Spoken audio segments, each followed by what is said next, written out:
band situation anyways. He still looks like he's having fun. So I really don't know if there's enough gas in the tank of various types of gas to make anything like that necessarily. And Sam still remembers the pain of touring with Dave 15 to 20 years ago. I know, yeah. But you know what? Listen, all Sam had to do was do his set and go home. He didn't have to get so involved as he did. And he really didn't play along the way it made sense to be. He wanted it to be sort of a harmonious, intertwined thing, whereas Dave was going for a more WWF SmackDown type of thing. But it's interesting. Yeah. So now also, in the book, you talk about David Lee Roth's 1991 album, A Little Ain't Enough, and you say, curiously, in many ways, a parallel conceit to For Unlawful Carnal Knowledge. Quite substantive, really. What did you mean by that? Well, to me, those albums are sister albums in that they're both heavy, they're both thick, they're both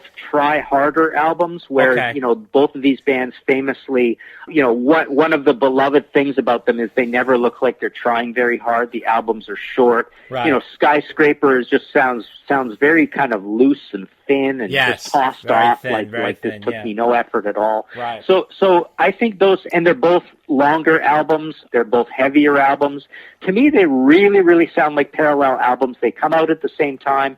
They're both sincere, and it's like, you know what, we should, for once in our lives, we should actually try to do some work here. And that's how both of those feel to me. Interesting. Now, you did a podcast, which I really enjoyed, called The Next Van Halen, and you listed different people that could have taken that throne. One of them on that list was the Bullet Boys. You draw so many different comparisons, and it's rightfully so, with them being on Warner Brothers, being produced by Ted Templeman, engineered by Don Landy, 4 guys from California, lead singers like a David Lee Roth clone. Do you think that Warner Brothers and Ted Templeman were trying to recreate Van Halen because Van Halen at that time was not being very Van Halen, so that they were almost creating like a mocking up the old Van Halen? I don't know if there would be that comparison with Van Halen. So the first Bullet Boys is what, 88? 88, yeah. 88, so Van Halen is doing just fine, really, with OU812. No, they're doing fine, but they're not the Van Halen that we grew up with. They're a different version at that point. Yeah, true, but I think more the thinking would be, let's get another Van Halen. Oh, okay. It's not because the other Van Halen isn't doing great, but it's like, sure, yeah, let's do another Van Halen. Nothing wrong with that. The world needs more Van Halen. Right. Right. It was almost like they were going for, let's get another old school Van. Yeah, that's what I meant. Yeah. And I see what you mean, yeah. Also on that list, Martin, in that podcast, you talked about the song Elephant Gun with the David Lee Roth Band.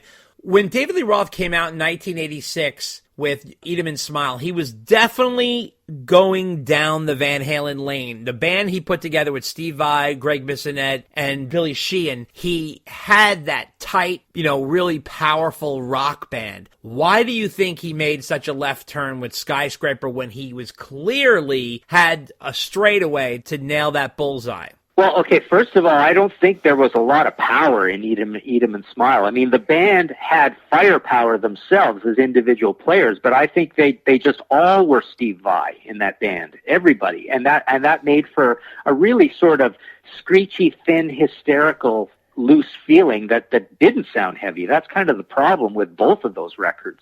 That's why I think A Little Ain't Enough. At least there's some meat on the bones. Okay. But you're right. Skyscraper is the thinner of the two by far. I think it's a little bit of Dave being kind of like fearless and creative and restless and moving rapidly. Even doing Crazy from the Heat was a shocking thing, right? I love Hina. Hina's probably my favorite song from that entire catalog. Okay. But no, I'm not a massive fan of those two albums, but I adore, a few songs here or there. But no, I just think Skyscraper is just kind of like a slightly, less power. Yeah, I mean, there's also more keyboards and there's more poppy songs as well, sure. But the heavy stuff it's produced so radically. It's just really, really, thin and sparse and airy and almost aseptic on the recording. So I don't know why he did that. I think once you went on tour, everything kind of looked the same. Everything sounded much heavier from that album on tour, and it all just blended together. But you're right. I mean, he's like says, okay, I want to have 3 Eddie Van Halens backing me in this band. Do you think the financial Cabo Wabo deal between Sam and the Van Halen brothers ended up really destroying that relationship? God, I don't know. I don't know anything about that. What, did they invest in Cabo with him? What happened was, the Van Halen brothers invested in Cabo with Sam, and it wasn't doing well. And it was sort of really costing money and this and that. So Sam ended up, what was it, Dave? He bought their shares or bought them out, right? Yeah, he bought them out. Yeah, and then and more or less guaranteed their money back. Right, they got their money back. And then right when that happened, the club turned around and started doing well. Like like going through the roof, the tequila blew up, he started franchising, it became like a big ordeal. Okay, what I would say about that, having heard this for the first time, is that everything to do with the club was like nickels and dimes compared to how much money those guys had. So I don't think it would have been the money itself. But the money itself, I bet there was a lot of jealousy about the tequila blowing up, and especially selling the tequila. Oh, yeah. Because Sam will tell anybody who asks, and he told me, I mean, like he says, I made more money selling that tequila company than I ever made in music, right? Right.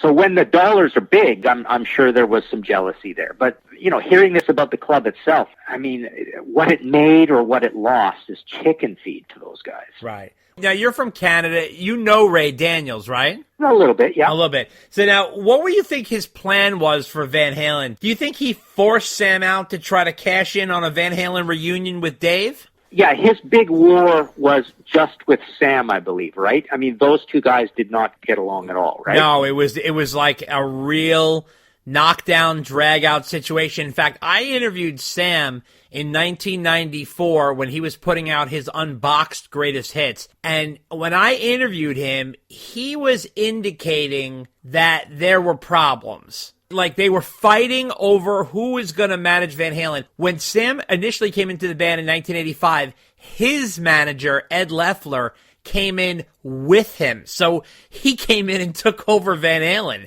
Dave and I discuss this all the time, is that when Sam came into Van Halen, considering what Van Halen was in 1984, right? Sam comes in and he starts, not only does he come in, take over the lead singer spot, he brings in his manager. He decides he doesn't want to sing old Van Halen songs. They're going to sing the entire 5150 album. He'll start singing some of his catalog, and maybe he'll do Panama and Ain't Talking About Love. We're going to do no videos. All these different shots were unbelievable that they got away with. It's incredible. Yeah. And so he did that. The band's successful. They have hit songs, a hit album. They do well. Even with OU812, which is sort of a very thin album, they still had hits. They still did well. They still went multi-platinum, and they're moving the train along. And like you had said, with the For Unlawful Knowledge album, they really dug deep, and they came out with some great stuff, like Right Now and Pound Cake and all that stuff. The ball keeps rolling along.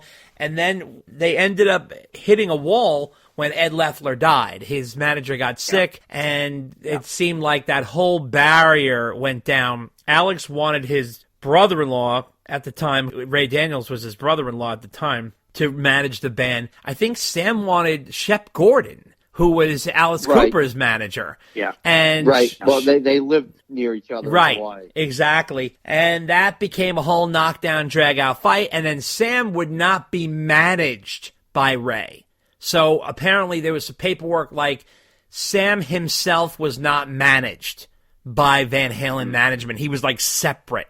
The way Vince Neil, remember when Vince Neil came back to Motley Crue? He was like in Motley Crue, but not in Motley Crue. He was like an employee. He was like an independent contractor for Motley Crue because, and I don't even know still to this day if he's actually physically in the band, because when he left Motley Crue, he left the partnership.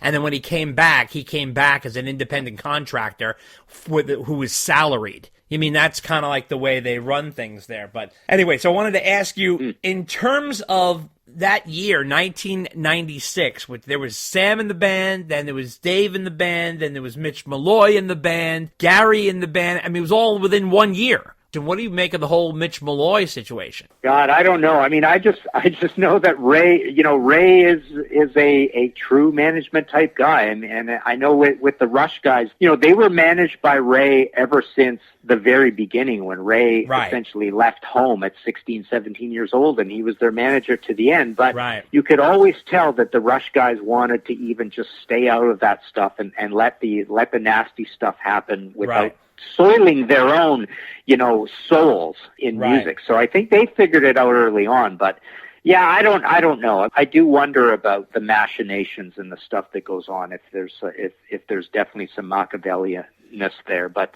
I definitely had Sammy over the years diss Ray quite a bit as well. Have you ever thought about doing a Sammy Hagar book? Well, only in this one sense. I mean, I read his book and I loved it, but I often thought, at one point I thought, you know what, someone should do a book on Sam's, like his whole solo catalog, and go through it kind of more academically. I mean, he doesn't need the money. No. His book did well. Yeah. And I would almost go to him and say, let's do a book on you for your legacy. And we go through all the songs, all the catalog. We interview people who have been in your band throughout the years. We talk about the album covers and the producers and what the lyrics are about, and just do this whole thing and go to the same publisher and say, you know what, this is going to sell a third as much as the other one, but it's still going to sell pretty well, and it should be out there just for Sammy's history. So I've often thought of like contacting him and trying to just say, there's a rock and roll geek nerd over here that just wants to go through every song you ever did as a solo artist, and let's just talk about that. You wouldn't include the Van Halen catalog or Montrose? I don't know. I mean, that's you could do that almost even as a separate book, but I mean that was pretty well covered in it's called Red, right? I think. Yes, it is called Red. Yep. Mm-hmm. That's a Sammy Hagar book that doesn't exist out there in the world. Red was the very commercial book, done beautifully to be a commercial book. Yeah, it was perfect in that respect. It's also more personal. It was more personal than academic. Yeah. So I think it would be neat to have the geeky academic book that goes through the whole catalog, because he has neat stories to say about all those old songs. Yeah. I've asked him about all that old stuff at one point. I was going to write up one of my Ye Old Metal essays once on the Street Machine album, so I gathered a bunch of stuff on that, and so. Yeah, it's neat. I mean, I would like to go through all that. Now, having said that, I mean, one thing about Sam that has always kind of bugged me, and I don't know if I would ever say this to his face, but I've often felt that there was a shortcoming there as a songwriter. He had some great material, and I love it, but he's more of like a meat and potato Midwest rock, keep it simple, John Mellencamp, Bryan Adams kind of guy. One of the patterns he has that I always kind of diss him about or rib him about a little bit is the hanging chord thing, right? Because he's up there singing and playing guitar at the same time. When he does the verse, he just kind of hits a chord and does something simple, and then he sings it, and then he goes and does the riff. He has a lot of songs like that. He has a lot of poppy stuff that rubs me the wrong way. But what really bothers me about Sam is what happened late in the career. Like, I thought 1013 was a really, really good album. Uh-huh. But I did not like Marching to Mars very much. Yeah. And then I don't think Chickenfoot was a very good band. I think Joe Satriani can't write songs. And Sam can't write very well. So there was no songwriting. I mean, every fan I know, we all want to like those albums. I want to like The Circle. I want to like, what the heck was that album called? Like, he's done 2 or 3 or 4 solo albums after 1013. Right. And every time I drop the proverbial needle on a song, I'd go, damn, I really wanted to like this, but I don't. Next. Oh, man, I don't like this one either. Next. Oh, man, I want to like this album. I'm on Sam's side. I want to like this. Right. And I'd get to the end of the album, and it's like, oh, man, I like 2 songs on that. Like, wow. I feel that way, too. It's like Sam has like 2 or 3 really good songs or better than average songs on an album. And then, the rest are like, okay, and there's like 2 or 3 that you don't need to ever hear again. So, which is why live, Sam works really well, because he plays the best of the best. And live, he seems to arrange it better. It's a little more raw and spontaneous, and that seems to work well for him. So I hear what you're saying. I agree. Yeah, I mean, he's a regular dude underneath all of this massive fame and the things he's done and this great life he's led. But when it comes to actually how he writes music, he's like a Midwest rocker. He's get your lunch bucket and go to work. What right? about a Roth book? Have you ever considered that? No, I mean, I've never interviewed Dave. I probably never will interview Dave. I'm not even a huge fan of the catalog. Okay. It's patchy. It's like years between albums.